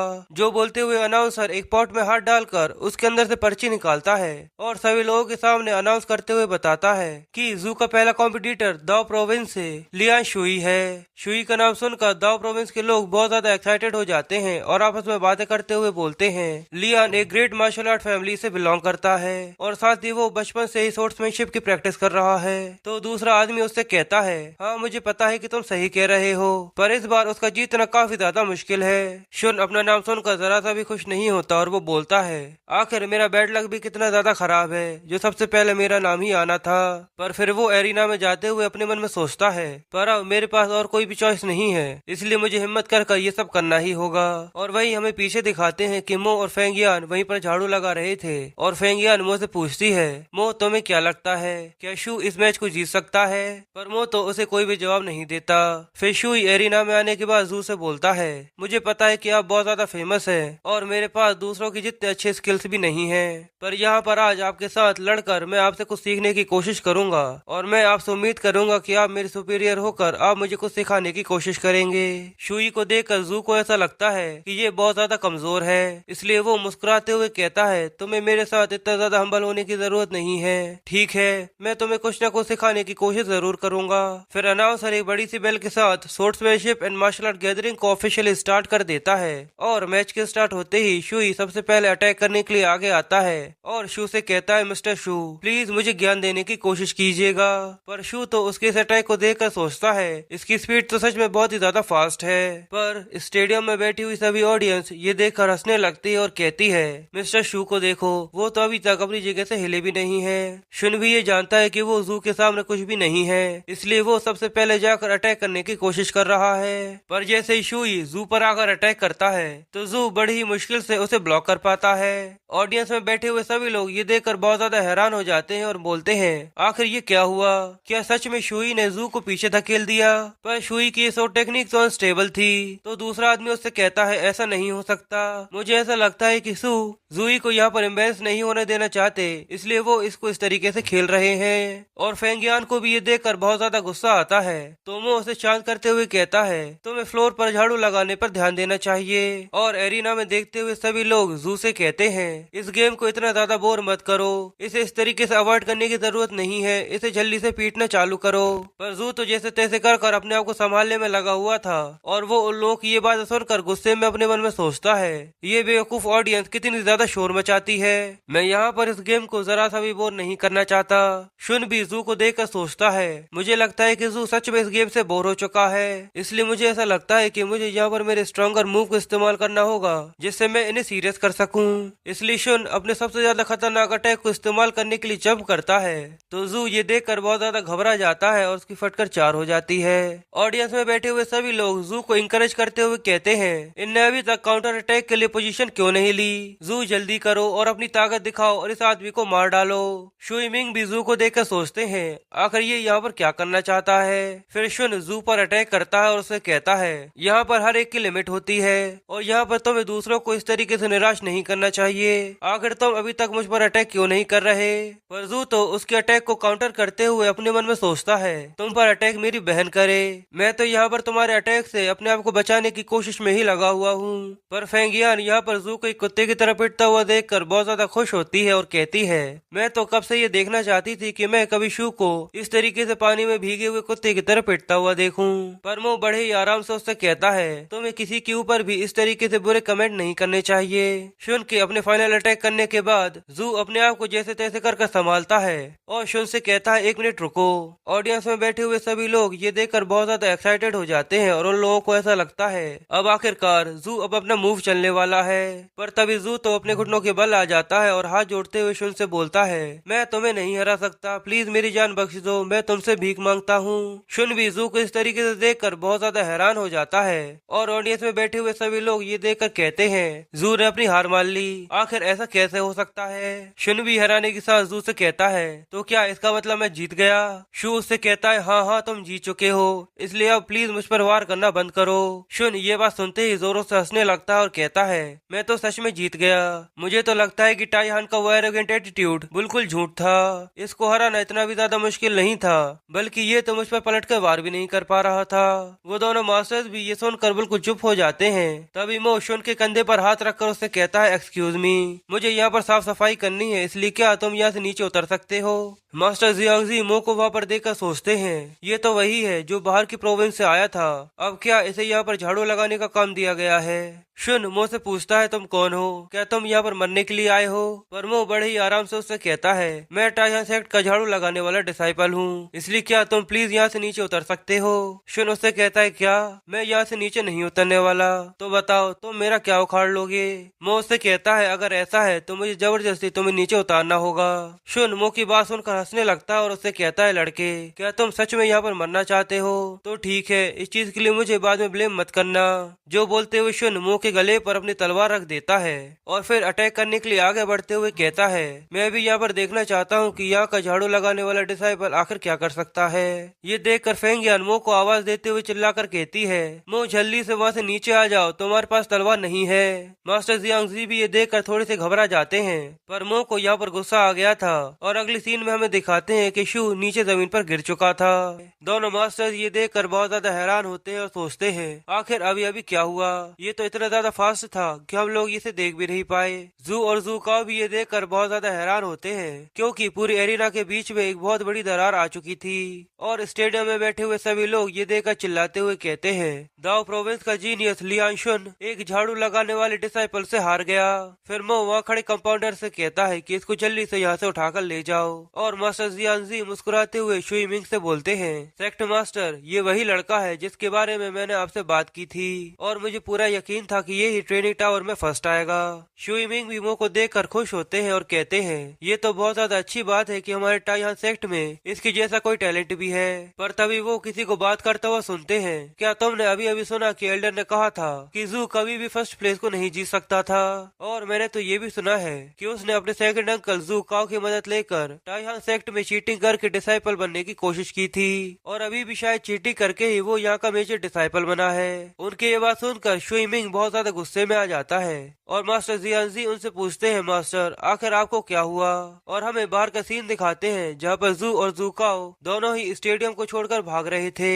तभी फेंग यान उन दोनों को देख लेती है और उनको रुकने का कहती है, जिसके बाद वो जल्दी से जू को पकड़कर शुई मिंग को आवाज लगाते हुए कहती है, असल में ट्रेनिंग टावर के अंदर वो मो था जिसने आपके उस शॉर्ट फॉर्मेशन को तोड़ा था और वो ही फर्स्ट प्लेस पर आया था। पर जू और उसके अंकल ने मो को डरा कर उससे वो माउंटेन चाप ले लिया था। जू उसकी ये बात सुनकर चिल्लाते हुए कहता है, नहीं ये सब गलत है। पर तभी गुस्से में शुई मिंग वहाँ पर आ जाता है और अपनी पावर्स को रिलीज करते हुए कहता है, कंपटीशन में सबको साबित हो चुका है, क्या तुम्हारे पास कुछ और है जो तुम प्रूव करना चाहते हो? वो दोनों ही बहुत ज्यादा डर जाते हैं और शुई मिंग से माफी मांगने लगते हैं। पर वहाँ पर फेंग यान आग में घी डालने का काम करती है जिससे शू को और भी ज्यादा गुस्सा आता है। फिर वो दोनों ही अपने घुटनों के बल बैठकर शुई मिंग से माफी मांगने लगते हैं, जहाँ पर जूकाओ कहता है, मास्टर भले ही मैंने आपका ट्रस्ट तोड़ा है पर मैंने इस सेक्ट के लिए बहुत कुछ किया है जिसका कंट्रीब्यूशन कभी भी मैंने नहीं लिया, इसलिए प्लीज इस बार के लिए मुझे माफ कर दीजिए। पर वहीं पीछे खड़ा हुआ मो उसकी ये बात सुनकर अपने मन में सोचता है, इन लोगों का एल्डर शुई मिंग से माफी मांगना बिल्कुल भी काम का नहीं है। वैसे भी यहाँ पर इन्हें चीटिंग करके शू फेंग को यहाँ का मेजर डिसाइपल तो बना दिया, पर इस एक गलती की वजह से पूरा टाइहान सेक्ट इस स्वॉर्ड्समैनशिप गैदरिंग से पूरी तरह से हार सकता था। मुझे ऐसा नहीं लगता कि ये इतने आसानी से इन्हें माफ करने वाले हैं। शुई मिंग उन दोनों की बातें सुनकर कहता है, क्या मैं तुम दोनों को माफ कर दूं? ठीक है, मैं तुम दोनों को माफ कर देता हूँ। पर तभी शुई मिंग उन पर अपनी पॉट से अटैक करते हैं और उन दोनों को हवा की सैर करने के लिए भेज देते हैं और गुस्से में चिल्लाते हुए कहते हैं, ठीक है, लो मैंने तुम्हारी ख्वाहिश फुलफिल कर दी, अब मेरे टाइहान माउंटेन से दफा हो जाओ और कभी भी मेरे टाइहान सेक्ट में अंदर आने की कोशिश भी मत करना। जिसके बाद शुई मिंग मो के पास आते हैं और उससे कहते हैं, मो मैं चाहता हूँ कि तुम टाइहान सेक्ट को रिप्रेजेंट करो और इस शॉर्ट फॉर्मेशन गैदरिंग के अंदर पार्टिसिपेट करो। पर मो उन्हीं के मुंह पर साफ साफ मना कर देता है, जो सुनकर शुई मिंग भी हैरान हो जाता है और वहाँ खड़े हुए सभी लोग ये सुनकर कहते हैं, लगता है कि ये लड़का पागल हो चुका है, ये फेमस होने की इतनी ज्यादा अच्छी अपॉर्चुनिटी कैसे अपने हाथ से खो सकता है। पर मो शुई मिंग से आगे कहता है, मुझे लगता है झाड़ू लगाना मेरे लिए काफी ज्यादा अच्छा काम है। जो सुनकर शुई मिंग बहुत ज्यादा उदास हो जाता है। फिर हमें उसी शाम का सीन दिखाया जाता है जहाँ पर डिसाइपल रूम में फेंग यान मुझसे पूछती है, मुझे अभी भी ये बात समझ में नहीं आई कि आखिर तुमने कम्पीट करने से मना क्यों कर दिया। तो वो उसे शांत करते हुए समझाता है कि मास्टर अभी कुछ ही देर में यहाँ पर आते ही होंगे। तो शुई मिंग को अभी भी उसकी बात समझ में नहीं आती और वो उससे कहती है, आखिर मास्टर हमारे रूम में इतनी रात को आकर क्या करेंगे? वो लोग ये बात कर ही रहे होते हैं तभी उनका रूम का गेट नॉक होता है और मास्टर शुई मिंग बाहर से आवाज देते हुए कहते हैं, मो क्या तुम अभी सोए नहीं हो? मो उन लोगों को आवाज देते हुए कहता है, नहीं। फिर एल्डर शुई मिंग मो के रूम के अंदर आकर उससे कहते हैं, मो मुझे पता है कि तुम शू को बड़े आसानी से हरा सकते थे पर फिर भी तुमने उसे वो माउंटेन चाप दिया। क्या तुम ये चाहते हो कि टाइहान सेक्ट इस स्वॉर्ड्समैन गैदरिंग को हार जाए? मुझे बताओ तुम्हारे दिमाग में क्या चल रहा है, मुझे कुछ भी समझ में नहीं आ रहा। मो उससे कहता है, मुझे भी समझ में नहीं आ रहा कि आखिर आप क्या बात कर रहे हैं। शुई मिंग उससे कहता है, सुनो मैं चाहता हूँ कि तुम इस स्वॉर्ड्समैनशिप एंड मार्शल आर्ट गैदरिंग को जीतो और मेरे टाइहान सेक्ट के ऑनर को वापस लेकर आओ। मो उससे कहता है, ठीक है, पर ये सब करने के बाद मुझे दो चीजें चाहिए। शुई मिंग उससे कहता है, बताओ तुम्हें क्या चाहिए? मो उससे कहता है, मुझे सिल्वर ओर और GQ पर्ल चाहिए। अब मो की ये बात सुनकर फेंग जियांग को ये बात समझ में आ जाती है कि मो ने पार्टिसिपेट करने से सुबह मना क्यों कर दिया था। अगर वो सुबह मना नहीं करता तो उसे ये अपॉर्चुनिटी नहीं मिलती कि वो उसकी कंडीशंस को आगे रख सके। अगर यहाँ मास्टर मो की बात मान जाते हैं तो मेरे पास वो मेडिसिन मटेरियल होगा जिससे मैं मेरे ग्रैंडपा को बचा सकूं। मास्टर जियांगजी खुसफुसाते हुए शुई मिंग से बोलते हैं, सिल्वर ओर तो एक बहुत छोटी सी चीज है जिसे हम आसानी से हैंडल कर सकते हैं, पर ये GQ पर्ल देना बहुत ही ज्यादा मुश्किल है। पर मास्टर शुई मिंग थोड़ी देर सोचने के बाद मुझसे कहते हैं, ठीक है, ये दोनों काफी ज्यादा छोटी चीजें हैं, ये मैं तुम्हारे लिए अरेंज कर दूंगा। फेंग यान ये बात सुनकर बहुत ज्यादा खुश होती है और सोचती है, अब आखिरकार GQ पर्ल जल्द ही मेरे पास होगा। फिर मास्टर शुई मिंग मास्टर जियांगजी से कहते हैं, अब हमारे लिए यहाँ पर समय बर्बाद करने की कोई भी जरूरत नहीं है, चलिए यहाँ से चलते हैं। फिर वहाँ से आते हुए मास्टर जियांगजी शुई मिंग से बोलते हैं, मास्टर क्या आप सच में उसे GQ पर्ल लेने वाले हैं? तो शुई मिंग उससे कहता है, ये बस मैंने अभी के लिए उससे बोला है। तो जियांगजी उससे पूछते हैं, मास्टर आखिर आपका क्या मतलब है? शुई मिंग उसे जवाब देते हुए कहता है कि आप सच में नहीं जानते कि आपको यहाँ पर क्या करना है। सबसे पहले मो को इस चैंपियनशिप में पार्टिसिपेट करने दो, वैसे भी वो मैं हूँ जो उसको ये सब देगा। जो बोलकर स्विमिंग वहां से जंप कर चला जाता है और मास्टर जियांगजी उनकी ये बात सुनकर समझ जाते हैं और कहते हैं, क्या सेक्ट मास्टर सच में अपनी बात से पलटना चाहते हैं। फिर सीन अगले दिन स्पोर्ट्समैनशिप गैदरिंग का होता है, जहाँ पर एरिना में मुंह बड़े ही आसानी से सभी लोगों को एक एक कर बड़े आराम से हरा रहा था और ऐसा कोई भी नहीं था जो वो के सामने 1 मिनट से ज्यादा टिक सके। फिर सभी राउंड खत्म हो जाने के बाद अनाउंसर अनाउंस करते हुए बताता है कि टाइहान सेक्ट के झाड़ू लगाने वाले डिसाइपल मो ने सभी स्पोर्ट्स मास्टर को एक ही रो में हरा दिया है, जिसके साथ ही वो पहुंच जाता है फाइनल राउंड में। और वो वहाँ खड़ा हुआ अपने मन में सोचता है, मुझे लगता है कि यहाँ के प्रोविंस की सभी मास्टर्स बहुत ही ज्यादा वीक हैं और स्टेडियम में बैठी हुई सभी ऑडियंस अपनी आंखों पर यकीन नहीं कर पाती और आपस में बातें करते हुए वो लोग बोलते हैं, मुझे तो सच में अपनी आंखों पर यकीन नहीं हो रहा, ये तो सच में बहुत ही ज्यादा पावरफुल है। अगर इन लोगों को एक साथ भी खड़ा कर दिया जाए तो ये तो अकेला ही उन सबको एक ही बार में हरा देगा। अब मैं तो बस ये देखना चाहता हूँ कि सोर्ड गैदरिंग के फाइनल राउंड में आखिर इससे कौन फाइट करता है। मो की फाइट खत्म हो जाने के बाद फेंग जियान मो के लिए टॉवेल और पानी लेकर आती है और मो उसे कहता है, शुक्रिया, अब बस मुझे एक और फाइट जीतनी है जिसके बाद जियो यू पल हमारा होगा। जो सुनकर फेंग जियान बहुत ज्यादा खुश हो जाती है और मो से कहती है, अगर मो कभी तुम यंग सिटी घूमने आओगे तो फेंग जियान उसकी बात पूरी कर पाती। उससे पहले ही मो शर्माते हुए वहाँ से चला जाता है और हंसते हुए फेंग यान से कहता है, मुझे जाकर फाइनल राउंड की तैयारी करनी चाहिए। और फेंग यान मो को देखकर सोचती है, आखिर ये इतना क्यों शर्मा रहा है। फिर फाइनल राउंड को शुरू करने के लिए अनाउंसर बॉक्स में हाथ डालकर उसमें से पर्ची निकालते हुए कहता है, अब आखिरकार जल्दी ही ये फाइनल राउंड शुरू होने वाला है और चलिए देखते हैं कि इस बार कौन सा जीनियस है जो मो का फाइनल एनिमी बनने वाला है। और मो वहाँ पर खड़ा हुआ सोचता है, ये सब सच में कितना ज्यादा बोरिंग है। फिर अनाउंसर एक पर्ची निकालते हुए कहता है, ये हुआ का वो सोर्ड जीनियस है जो भले ही छोटा होने के बाद भी कभी भी नहीं हारा और इसके कई कारनामे हैं और ये सोर्ड से बहुत ज्यादा प्यार करता है। हाँ, आप लोगों ने सही सोचा, ये लू फैमिली का एल्डेस्ट सन लू जियाननिन है। सभी लोग जियाननिन के बारे में सुनकर बहुत ज्यादा एक्साइटेड हो जाते हैं और कहते हैं, शायद सच में ये मो से लड़ने के काबिल है। हम सब ये देखना चाहते हैं कि ये आखिर मो को किस तरीके से कम्पीट कर पाता है। और हमें जियाननिन को दिखाते हैं और उसे देखकर ऐसा लगता है जैसे किसी ने इसको जबरदस्ती यहाँ पर पकड़कर खड़ा कर दिया हो। जियाननिन अंदर से बहुत ज्यादा डरा हुआ था और वो अपने मन में सोचता है, क्या मुझे भी इसी साल ज्वाइन करना था, आखिर मेरी बुरी किस्मत आखिर कितनी ज्यादा बुरी हो सकती है। और वो उसकी तरफ देखते हुए सोचता है, मुझे लगा ही था कि यही होगा। और फिर सीन शिफ्ट होता है और कंपटीशन से थोड़े से दूर हमें फेंग यान को दिखाते हैं जिसका पेट खराब हो गया था। वो अपना पेट पकड़े हुए सोचती है, आखिर मेरा पेट इतने ज्यादा इम्पोर्टेंट समय पे ही क्यों खराब होना था, मुझे फाइनल राउंड के शुरू होने से पहले जल्दी से वहाँ पर पहुँचना होगा। पर तभी वो पीछे की तरफ नोटिस करती है कि उसके पीछे 4 डिसाइपल्स खड़े हुए हैं। वो डिसाइपल उससे कहते हैं, हम लोग यहाँ पर टाइहान सेट के ऑर्डर पर आपको बुलाने आए हैं। मो कई सारे राउंड्स रेगुलर जीत चुका है, इसलिए हम लोगों ने पहले ही GQ के पल को तैयार कर रख लिया है, आप हमारे साथ चलकर उसे ले सकती हैं। फेंग यान ये सुनकर बहुत ज्यादा खुश होती है और दूसरी तरफ फाइनल राउंड शुरू हो जाता है। सभी लोग ये देखने के लिए बहुत ज्यादा एक्साइटेड होते हैं और सोचते हैं, चलिए देखते हैं कि लू फैमिली की सोर्ड स्किल कैसे है। हम भी देखना चाहते हैं कि लू फैमिली का मास्टर आखिर क्या कर सकता है। पर यहाँ पर तो जियाननिन की कंडीशन कुछ और बता रही थी और वो मैच के शुरू होते ही क्विट कर देता है और रोते हुए कहता है, मैं हार मानता हूँ। और मो उससे कहता है, अरे यार, कम से कम तुम्हें कुछ देर तुम उसे फाइट करनी चाहिए थी। सभी लोग ये देखकर आपस में बातें करते हुए फिर से कहने लगते हैं, मास्टर जियांगनिन ने बिना फाइट करे ही हार कैसे मान ली, क्या मास्टर जियांगनिन सच में इतने ज्यादा डरपोक है। फिर अनाउंसर मो का हाथ पकड़कर ऊपर की तरफ करता है और कहता है, इस साल की स्पोर्ट्समैनशिप गैदरिंग के विनर मिस्टर मो है। जियांगनिन भी मो को कांग्रेचुलेट करता है और एरिना के पीछे वो दोनों मास्टर्स खड़े हुए थे, जहाँ पर मास्टर जियांगजी कहते हैं, अगर ये हमारे टाइहान स्कूल को ज्वाइन कर लेता है तो हमारे लिए भविष्य में बहुत सारी चीजें आसान हो जाएंगी। और शुइमिंग भी कहते हैं, हाँ तुमने सच कहा, हाँ तुमने सच कहा, इसके जैसा रेयर टैलेंट मिलना काफी ज्यादा मुश्किल है। फिर मास्टर जियांगजी कहते हैं, अब हमें इसे GQ पल देना होगा। पर एल्डर शुइमिंग हंसते हुए उससे कहते हैं, तुम्हें इस चीज की चिंता करने की कोई भी जरूरत नहीं है, वैसे भी जिस इंसान को वो GQ पल चाहिए था वो यहाँ से जा चुका है, इसलिए अब उसके साथ इस डील का कोई भी मतलब नहीं रहा।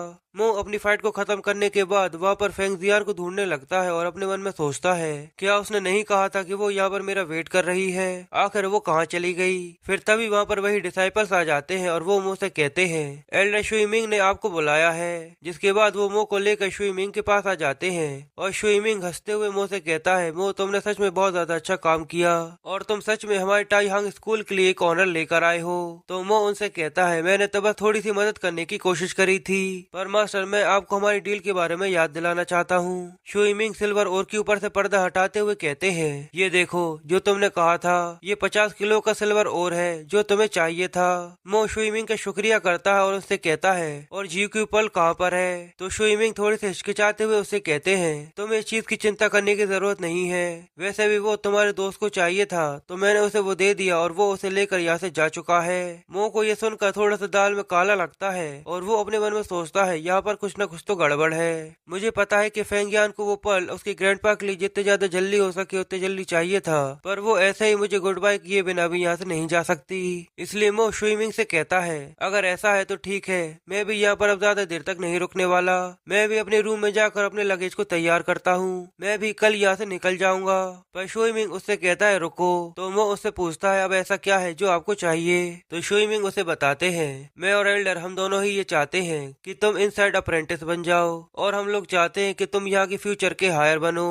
क्या अभी भी तुम इस स्कूल को छोड़कर जाना चाहते हो? तो मो उसे साफ साफ कहता है, हाँ, मैं यहाँ से जाना चाहता हूँ। शुइमिंग थोड़ा सा गुस्से में आ जाता है और उसे कहता है, लड़के, मुझे ऐसा लगता है कि तुम्हें एक बार और सोच लेना चाहिए। मैं चाहता हूँ कि तुम यहाँ पर रुको और यहाँ के अप्रेंटिस बनो, क्योंकि सच में तुम्हारे अंदर बहुत ही ज्यादा टैलेंट है और मैं तुम्हारे इस टैलेंट को ऐसे ही बर्बाद होने देना नहीं चाहता। मो उसकी ये बात सुनकर सोचता है, ये बूढ़ा आदमी मुझे यहाँ पर डराने की कोशिश कर रहा है। जिसके बाद शुइमिंग मो के कंधे पर हाथ रखकर उससे आगे कहता है, लड़के, मैं तुम्हें सलाह दूंगा कि तुम यहाँ से जाने से पहले एक बार और सोच लो। ऐसा ना हो कि तुम ये डिसीजन लेकर बाद में पछताओ। पर वो उससे कहता है, कुछ भी हो, मुझे इस चीज से कोई भी फर्क नहीं पड़ता। कल मैं इस स्कूल को छोड़कर यहाँ से चला जाऊंगा और टाइहान सेक्टर के मास्टर्स को मुझे गुड बाय कहने की कोई भी जरूरत नहीं है। फिर वो वहाँ से निकलकर अपने मन में सोचता है, शुइमिंग जरूर अपने मन में कुछ न कुछ प्लान बना रहा है, मुझे इसकी इन्वेस्टिगेशन करनी होगी। फिर सीन पहाड़ी के ऊपर बने हुए एक रूम का होता है, जहाँ पर वो दोनों मास्टर्स एक दूसरे से बातें कर रहे थे। मास्टर जियांग जी कहते हैं, अभी भी ज्यादा समय नहीं हुआ है, अगर हम उसे जी क्यू पल दे देते हैं तो वो यहाँ पर रुक जाएगा। पर शुइमिंग उसे जवाब देते हुए कहता है, अब इस चीज के लिए बहुत देर हो चुकी है, क्योंकि फाइनल राउंड के शुरू होने से पहले ही मैंने कुछ लोगों को फेंग जियान का काम तमाम करने के लिए भेज दिया था। एल्डर जियांग जी ये सुनकर बहुत ज्यादा हैरान हो जाते हैं और मास्टर शुइमिंग एक ईविल से स्माइल देते हुए कहते हैं, हाँ, तुमने सही सुना, अभी तक तो वो लड़का ज़्यूक्यू की रिवर के अंदर डूब चुका होगा।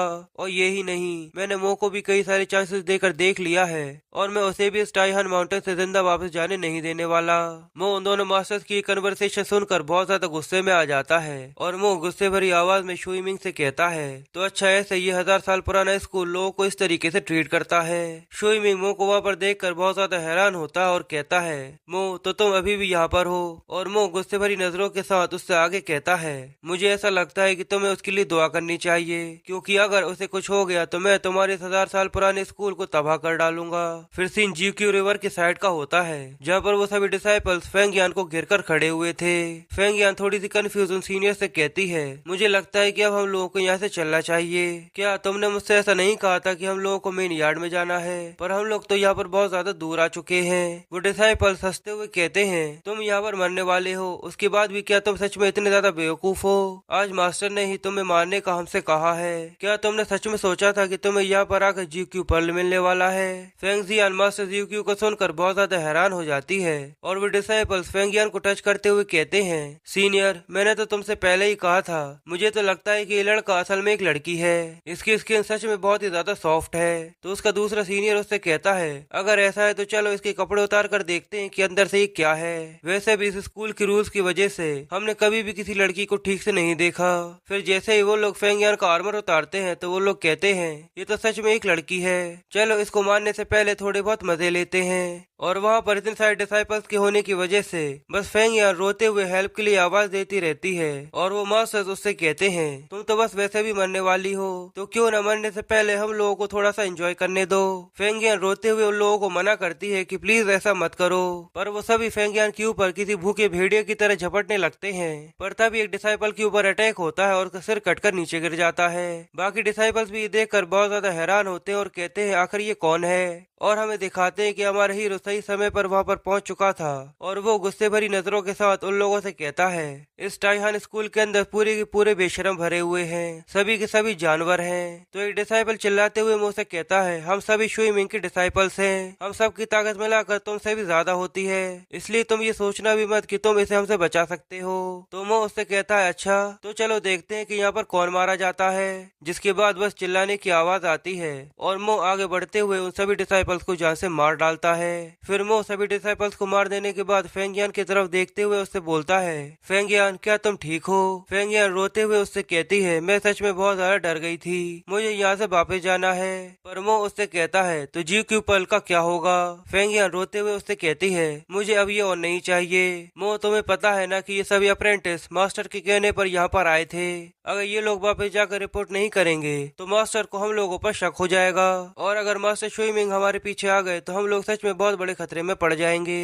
पर मो उसे संभालते हुए उससे कहता है, तुम इस चीज की चिंता करने की कोई भी जरूरत नहीं है, मैंने तुमसे कहा था इसलिए मैं तुम्हें जी क्यू पल दिलाकर ही यहाँ से लेकर जाऊंगा, और टाइहान सेक्ट को उसकी झूठ बोलने की कीमत चुकानी होगी। फिर सीन 1 घंटे बाद टाइहान स्कूल के थोड़े से दूर का होता है, जहाँ पर मो कई सारे TNT लेकर बैठा हुआ था। फेंगियान ये देखकर मुझसे पूछती है, आखिर ये क्या है? मो उसे बताता है कि ये बॉम्ब्स हैं। बॉम्ब्स का सुनकर फेंगियान बहुत ज्यादा डर जाती है, तो मो उससे कहता है, शांत हो जाओ, अगर तुम चिल्लाओगी तो कोई ना कोई तुम्हारी आवाज सुन लेगा। इसलिए फेंगियान जल्दी से चुप हो जाती है और मो से माफी मांगती है, और मो फेंगियान को बताता है, असल में मेरे ग्रैंडपा शेंग ने मुझे कई सारी अजीब सी चीजें बताई हैं, और उन्हीं में से एक TNT भी है। जब हम लोगों ने पहली बार इसे बनाने की कोशिश करी थी तो मैंने और ग्रैंडपा शेंग ने कई सारे रूम्स को उड़ा दिया था, पर तब केवल मैं 10 साल का था, और मैंने कई सारे टाइटेनियम मिला दिया था, जिसकी वजह से वो बनने से पहले ही उड़ चुका था। फेंगियान मो की कहानी सुनकर ठहाके लगाते हुए हंसने लगती है और मो से कहती है, तो तुम बचपन से ही इन बॉम्ब से खेल रहे हो? तो मो उससे कहता है, तो इसमें इतनी ज्यादा अजीब सी क्या बात है जो तुम इस तरीके से हंस रही हो? मैं कसम से सच बोल रहा हूँ, क्या तुम्हें मेरी बातों पर यकीन नहीं है? फेंगियान हंसते हुए उससे कहती है, मुझे तुम्हारी बातों पर पूरा यकीन है। फिर वो दोनों एक साथ वहाँ से चढ़ते हुए जीव की रिवर के टॉप तक पहुँच जाते हैं, और मो वहाँ पर पहुंचकर कहता है कि मैं जीव की रिवर को यहाँ से उड़ाने वाला हूँ, और जीव क्यू के यहाँ से ब्लास्ट होने की वजह से पूरा टाइहान सेक्ट पानी में डूब जाएगा। और फिर सीन शिफ्ट होता है और हमें टाइहान सेक्ट के अंदर का सीन दिखाते हैं, जहाँ सामने की तरफ डिसाइपल्स ट्रेनिंग कर रहे थे और वो दोनों मास्टर्स एक दूसरे से बातें कर रहे थे। जहाँ पर शुई मिंग डिसाइपल्स को देखते हुए कहता है, हमारा टाइहान सेक्ट धीरे धीरे कर पहले से भी ज्यादा अच्छा होता जा रहा है। तो मास्टर जियांगजी उससे कहते हैं, हाँ तुमने बिल्कुल सही कहा, पर मास्टर प्लीज मेरे तेज बोलने की वजह से मुझे माफ कर दीजिए, पर आपने वो डिसाइपल जो फेंगियान को मारने के लिए भेजा था वो लोग अभी तक यहाँ पर नहीं आए हैं, और मैंने मो को भी माउंटेन पर नहीं देखा। ऐसा तो नहीं कि वो फेंगियान को ढूंढने के लिए निकल गया हो। पर शुई मिंग उससे हंसते हुए कहते हैं, एल्डर आपको इस चीज की चिंता करने की कोई भी जरूरत नहीं है, हमारे इनर डिसाइपल भले ही काफी ज्यादा स्लो क्यों ना हो, पर वो अपना काम करना अच्छे से जानते हैं, और मान लो गलती से मो अगर वहाँ पर पहुँच भी जाता है तो वो सभी मिलकर मो को बड़े आराम से हरा देंगे। तो मास्टर जियांगजी उससे कहते हैं, फेंगजियान को तो हराना काफी ज्यादा आसान है, मुझे ऐसा नहीं लगता कि मो इतनी आसानी से हार मानने वाला है। पर मास्टर शुई मिंग हंसते हुए उसको समझाते हैं और कहते हैं, मुझे भी इस बात का डर है कि वो इस चीज का बदला लेने के लिए जरूर आएगा, पर वो अभी भी एक बच्चा है, वो अकेले ही इस पूरे एंशिएंट स्कूल से कैसे लड़ सकता है, और अगर वो आता भी है तो मैं अपने पूरे स्कूल के साथ उसका वेलकम करने के लिए जरूर जाऊंगा, और फिर मैं देखना चाहूंगा कि उसके अंदर सच में इतनी हिम्मत है कि वो कुछ कर सकता है। मास्टर जियांगजी उनकी बात सुनकर सोचते हैं, मुझे लगता है कि मास्टर आप सही कह रहे हैं। पर तभी अचानक पूरा का पूरा माउंटेन हिलने लगता है और सभी डिसाइपल्स ये देखकर बहुत ज्यादा हैरान हो जाते हैं। उन लोगों को ऐसा लगता है कि वहाँ पर एक अर्थक्वेक आ गया। मास्टर शुई मिंग भी ये देखकर बहुत ज्यादा हैरान होते हैं और सोचते हैं आखिर अब यहाँ पर क्या हो गया।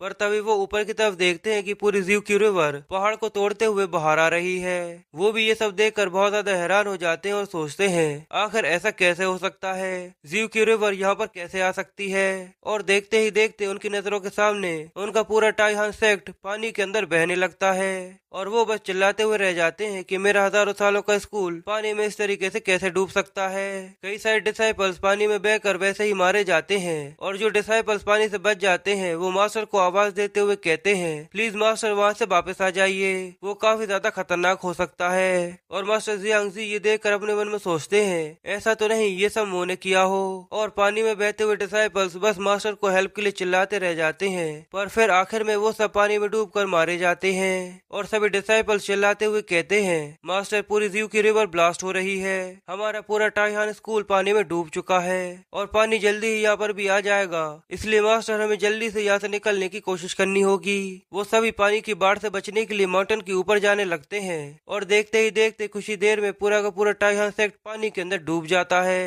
और फिर उसके डूबने के बाद टाइहान सेक्ट का ज्यूक्यू पल आसमान में निकलकर चमकता है और तभी मो बाहर निकलता है और ज्यूक्यू पल को पकड़ लेता है और साथ ही शुई मिंग से कहता है, मास्टर मैं यहाँ पर अपना प्रॉमिस पूरा करने के लिए आया हूँ। मैंने पहले ही कहा था कि मुझे टाइहान स्कूल का ज्यूक्यू पल चाहिए, इसलिए मैं इसे लेने के लिए यहाँ पर आ चुका हूँ। और वैसे भी तुम्हारे ये एंशिएंट स्कूल पानी में डूब चुका है, इसलिए अब तुम्हें ये समझना होगा कि तुम अगर जो प्रॉमिस करते हो उसकी कितनी ज्यादा कीमत होती है।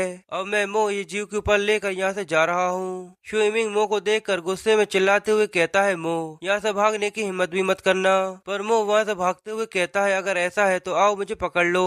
और शुई मिंग वहाँ से मो को भागता हुआ देखकर अपने मन में सोचता है, इस लड़के ने पूरे टाइहान सेट को ऑफेंड किया है और साथ ही इस एंशिएंट स्कूल को भी तबाह कर दिया और ज्यूक्यू रिवर को भी उड़ा दिया और लगभग पूरे टाइहान माउंटेन को पानी के अंदर ढहा दिया। मो ने सच में मेरे टाइहान स्कूल को एक खिलौने की तरह ट्रीट किया है। भले ही अब मेरे टाइहान स्कूल तबाह हो चुका है, पर मो अभी भी मैं तुम्हें जान से मार डालूंगा। और बस इसी के साथ ये पार्ट यहीं पर खत्म हो जाता है। गाइस, अगर आप लोगों को वीडियो पसंद आए तो प्लीज वीडियो को लाइक कर चैनल को सब्सक्राइब करना मत भूलिएगा और साथ ही वीडियो को अपने दोस्तों के साथ शेयर कर कमेंट में जरूर बताइएगा कि आपको वीडियो कैसी लगी। मिलते हैं आपसे नेक्स्ट वीडियो में।